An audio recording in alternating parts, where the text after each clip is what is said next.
Well, is it safe to play board games with friends? And are you putting yourself at risk if you want to get a routine medical checkup? Dr. Mallika Marshall joins us to answer some of your questions. Doctor, thank you so much. Let's get right into the questions. First one from Harold, who says that when it comes to coronavirus testing, they always show that long swab that has to be pushed. He says it seems into the brain and appears very uncomfortable. Why is it the standard method, he asks?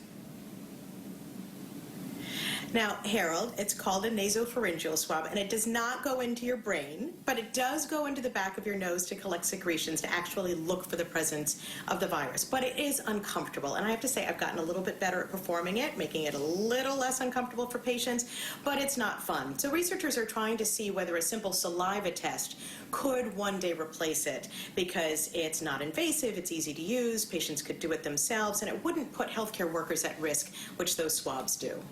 It makes my eyes water just watching it being done. Nancy writes, we all wear face masks at my job, but sometimes I have to be closer than 6 feet with clients for a few short minutes. Am I putting them at risk?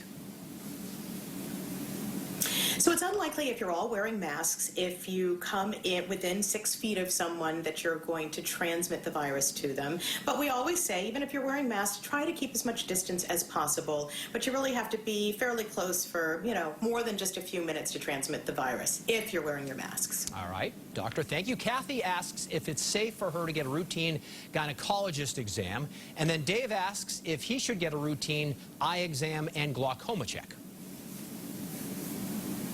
So Kathy and Dave, yes, this is the time to get all of those routine exams done. It's generally safe to go to medical facilities, so go and get your mammograms and get the kids vaccinated, because we don't want these things to fall by the wayside and for people to get sick from non-COVID related things.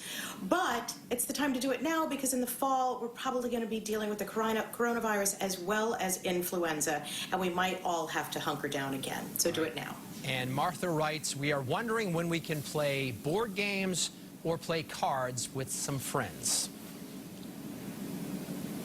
So I still probably wouldn't have people inside your house to do those things. And I have to say, even if you're outdoors and you're playing board games or cards, you still have to sit pretty close to one another, and you all have to sort of touch the same cards and board pieces. So I don't know, maybe you could play croquet, or you could try something that I know that my friends and family like to do, which is to use phone apps, which allow you to play games. You can actually see each other, and you can do drawing games, and you can play trivia. Those are a lot of fun. That's actually a great idea. What's your favorite board game, real quick? Oh, board game? I love Pictionary. Pictionary. All right. I like Sorry, by the way, although somebody at my house always gets upset. Dr. Mallika, thank you so much. Dr. Mallika is always offering her best advice, but as always, consult your personal doctor before making any decisions about your health. If you have a question for Dr. Mallika, there are 3 ways to reach her. You can email her, drmallika@cbs.com. On Twitter, it's @Mallika Marshall, or Facebook message her, Dr. Mallika Marshall. Lisa.